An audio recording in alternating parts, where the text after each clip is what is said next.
Hi, I'm a member of the Teen Advisory Board of the Howard County Library System, and today I'm going to go over two other features of classes, Constructors and Visibility. And I'm partnered with the chspyoneers, a school-based club whose mission is to spread our passion for coding and also inspire others to code. So today we will be discussing classes and custom classes, constructors, using multiple classes, and also visibility. We will then end the video with a few practice and review questions. For today's video, all screenshots will be from the Eclipse Java IDE, which is an IDE in which you can create Java projects. So without further ado, let's get started. So let's first discuss classes and custom classes. So a class in Java is a structure which has its own attributes and methods, and so you can create instances of these classes. And Java already has some predefined classes, such as the math class. In Java, you can create and define your own custom classes, and in order to do so, you must use the class keyword. So an example of this would be this class, which is the car class. So in order to create a class, we would use a class keyword first, then we would put the name of the class, and then we would put the opening curly bracket.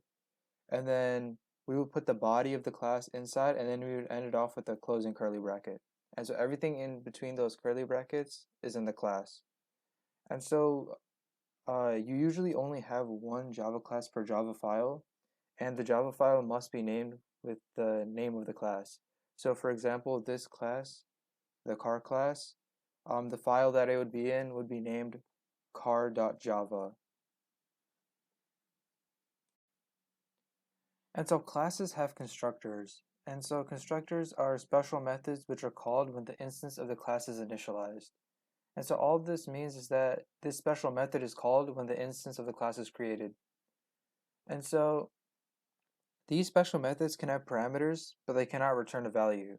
And so to create these constructors, you simply use the class name followed by parentheses in which you can put any additional parameters you want, or you could leave it empty for no parameters, followed by a set of curly brackets. And inside these curly brackets, you'll put the body of the constructor, just like you would a method. And so as you can see in these two examples, I created a constructor for the car class that has no parameters and a constructor of the car class that has a single parameter called type, which is a string. And so if you don't define a constructor for a class, Java will use the default constructor, which simply does nothing. And usually these constructors are used to initialize the attributes of an instance. And so these attributes are usually just instance variables of the class. And so these parameters that you take in will usually just initialize these instance variables of this class. And so as you can see in this example, we have the car class from the previous slide. And so in this car class, we have one private instance variable, which is the string car type. And all this stores is the string of the type of car. And so this class also has one constructor, which has one parameter, which is string type.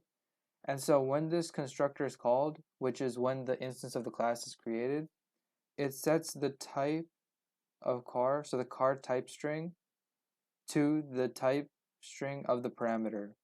And so what this looks like is that when we create a instance of this car class, so for example, we create a sedan car instance. So when we create this instance and inside the parentheses, we put the string sedan, which matches the parameters of the constructor, it will create a new instance of car, which will be called sedan. And then inside of that sedan instance, the car type private instance variable will be set to the string sedan. And so now let's move on to multiple classes. So in Java, you can compartmentalize programs by breaking them up into multiple different classes. And so the benefit of doing this is that smaller classes are easier to test and debug as opposed to just one large class with all the code. And also it makes it easier to work together with other people, because if you're working in a large group of people on one program, each person can just do one class and then you can make these classes work together to create the final Java program. And so you can make these classes work together by creating and using instances of one class and another class. So this is very commonly seen in tester classes, where the tester class has the public main method, and inside of that public main method, you create multiple different instances of the other classes, and on those instances, you just run multiple tests, such as you testing the methods and making sure that they run the correct values, and so forth. And so to have multiple classes, we will also have to have multiple Java files. And each Java file will have its own class because usually a Java file only has one class. And all of these Java files will all be in the same Java project, so they can all be used together. And so here we have a example of multiple classes. And so right here we have the car class and then we have a tester class, and both of these are on their own Java files in the same Java project. And so this car class is pretty similar to what we've seen before.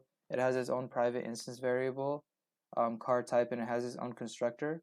And then now in this tester class, we have the public main method instead of having it in the car class. And so in here, we create the instances of the car class, which is the sedan, and then we give it the string sedan for the parameter for the constructor. And so the benefit of doing this is that now when testing this car class, we don't have to continually change the car class. We can just change it in the tester class. So that way, when we use it in the final product, we know exactly the car class that was tested was exactly this one with the same exact code without any changes. And so now let's move on to visibility. And so in Java, you can control which variables and methods are accessible outside of the declared class.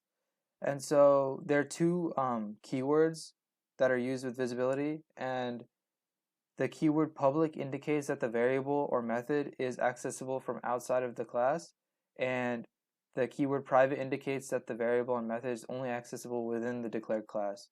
So what's important to remember here is that public means that you can use the variable and method outside of a class, and private means that you can't do that. You can only use it within the declared class. And so this modifier, which is either public or private, is the first word in the declaration of variables and methods. So as you can see here, we're declaring the private instance variable of car type, and private is the first word in this declaration. And the same thing right here when creating this getString method. The public keyword is the first word in the header of this method declaration. And so now let's move on to some practice. So the questions will be on the next slide. So after you look at the questions, please come back to this slide, which has the class flower, the class garden, and then the tester class, and answer the questions. Here are the questions for the visibility and constructor practice. And so please pause the video and answer these questions on your own. And like I said, you'll have to scroll back a little bit into the video to see the classes all together. And then afterwards, we'll go over these questions together.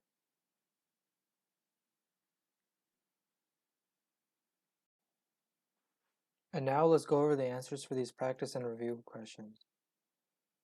So for number 1, what will the getName method return when run on the flower instance?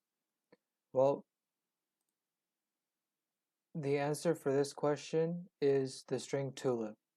So if we look back at the flower instance that's created, we see that the constructor is passed the string tulip, and that string is eventually set as the value of the private instance variable name. And so when we run the getName method, that private instance variable value of name is returned. So therefore tulip is returned. Question number 2. What will the getName method return when run on the garden instance? Well, this is very similar to question number 1. When we look at the garden instance that's created, we see that a string of my garden is passed into the garden constructor, and very similarly it sets the value of the private instance variable name to the value of that parameter, which in this case is my garden. And then when we run the getName method, we see that it returns the value of this private instance variable name, which in this case is my garden. So the answer for number 2 is the string my garden. And so For number 3, what do the constructors for both classes do? Well, for the flower class, it sets the name variable to the constructor parameter. And so as we can see here, it says the name variable to the value of the constructor parameter. And then for the garden class, it sets the name variable to the constructor parameter. And so very similarly, we see that it sets the name variable to the constructor parameter, but it also sets the flower instances by calling the setFlowers method. So we see here that it does this extra step and that it calls this setFlowers method, and this setFlowers method basically like initializes these flower instances of the garden class. So for question number 4, can we access the name variable in the flower instance directly from the tester class? Well, what's important to remember is that the tester class is not the same class as the flower class. So basically that means we have to check for the modifier. And so as we can see, the answer is no, because it has a private modifier. So when we look at this variable, we see that it has the private modifier. And so that basically just means that we can only access it within the flower class. And so for question number 5, can we call the setFlowers method for the garden class directly from the tester class? Well, when we look back at the garden class, we see that this setFlowers method has the private modifier, and therefore we can only use it inside the garden class and not within any of the other classes, such as the tester class. So the answer is no, because it has a private modifier, and so therefore it's a private method. And so question number 6, can we access any of the flower instances in the garden instance directly from the tester class?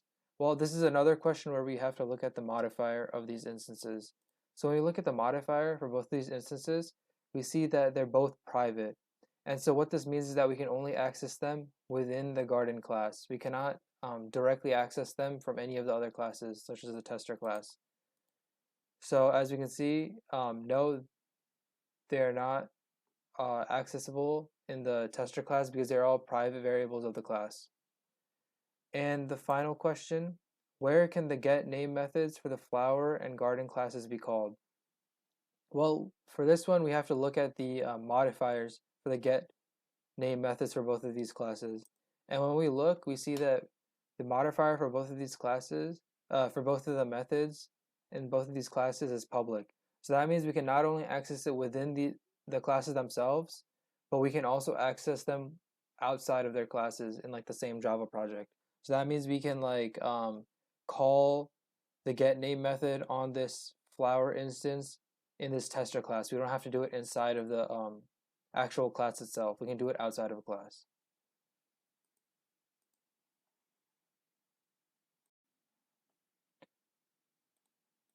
And so that's basically it. Thank you for watching. If you have any questions, please feel free to email the chspyoneers email. Also, refer to the very helpful online resource of w3schools.com, which contains many useful articles and examples on Java and all other things programming. Once again, thanks for watching.